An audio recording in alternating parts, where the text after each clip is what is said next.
नमस्कार मंडळी, आज आपण बनवलेलं आहे सुक्या बोंबलाचं झणझणीत असं कालवण। त्यासाठी 7 ते 8 सुके बोंबील मी इथे घेतलेले आहेत, त्याचे असे तुकडे करून घेतलेले आहेत। आता आपल्याला एका पॅनवरती हे बोंबील जे आहेत हे भाजून घ्यायचे आहेत। आता इथे मी पॅन गरम करत ठेवला होता, त्यामध्ये 2-3 मिनिटं असे परतून घ्यायचे आहेत।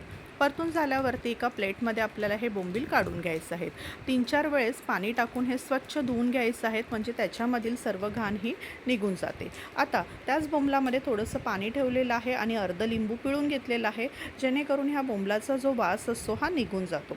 एका कढईमध्ये आपल्याला ह्या बोंबलाच्या कालवणाचं आता वाटण करून घ्यायचं आहे। त्यासाठी एक मोठा कांदा जो आहे त्यातील अर्धाच कांदा मी इथे वापरलेला आहे उभा चिरून, आणि सुकं खोबरं इथे मी घेतलेलं आहे अर्धी वाटी किसून।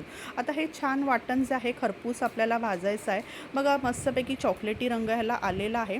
आता या वाटणामध्ये 1 मूठ कोथिंबीर घेतलेली आहे, 8 ते 10 लसणीच्या पाकळ्या आणि 1 इंच आलं घेतलेलं आहे। आता हे वाटण वाटून ठेवायचं आहे थोडंसं पाणी घालून। आता इथे जे बोंबील आहेत ना, ते बोंबलाचं पाणी मी गाळून घेतलेलं आहे, आणि बटाटे जे आहेत अशा उभ्या प्रकारे मी कापून घेतलेले आहेत। आता हे जे बटाटे आहेत ना, तेलामध्ये आपल्याला फ्राय करून घ्यायचं आहे। त्याच कढईत मी थोडंसं तेल टाकलेलं आहे आणि हे बटाटे थोडेसे आधी फ्राय करून घेतलेले आहेत। आता हे काढून घ्यायचे।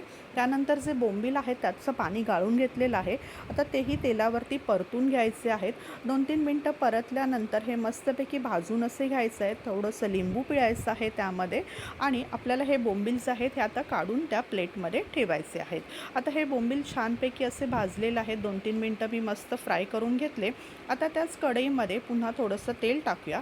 अर्धा कांदा जो मी घेतला होता वाटण्यासाठी, त्यातला अर्धा कांदा मी इथे बारीक चिरून घेतलेला आहे उरलेला। हे वाटण छानपैकी मी पाणी टाकून थोडंसं वाटून घेतलेलं आहे बारीकसर।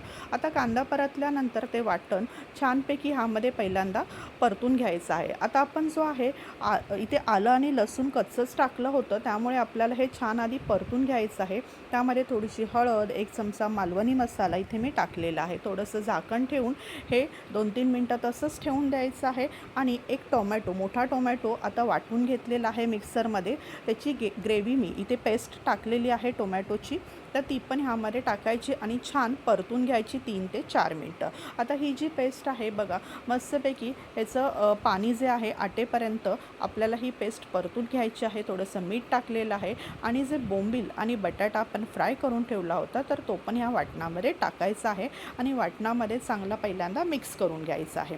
त्यानंतर ह्यामध्ये आपल्याला टाकायचं आहे गरम पाणी। लक्षात घ्या मंडळी, ह्याला छानपैकी अशी तरी येण्यासाठी आपल्याला गरम पाण्याचाच इथे वापर करायचा आहे। तर आता बघा मस्तपैकी गरम पाणी टाकल्यानंतर ह्याला छान अशी तरी सुटते। आता हे जे आता आपण बटाटे फ्राय केले होते हे अर्धे कच्चे आहेत, त्याकरता आपल्याला ह्यावरती झाकण ठेवायचं आहे, आणि आपल्याला बटाटे जे आहेत हे शिजू द्यायचे आहेत। बघा 4 ते 5 मिनटानंतर मी झाकण काढलेलं आहे। त्यातील एखादा बटाटा काढून बघितला, तो शिजला आहे की नाही तो चेक करून घ्यायचा।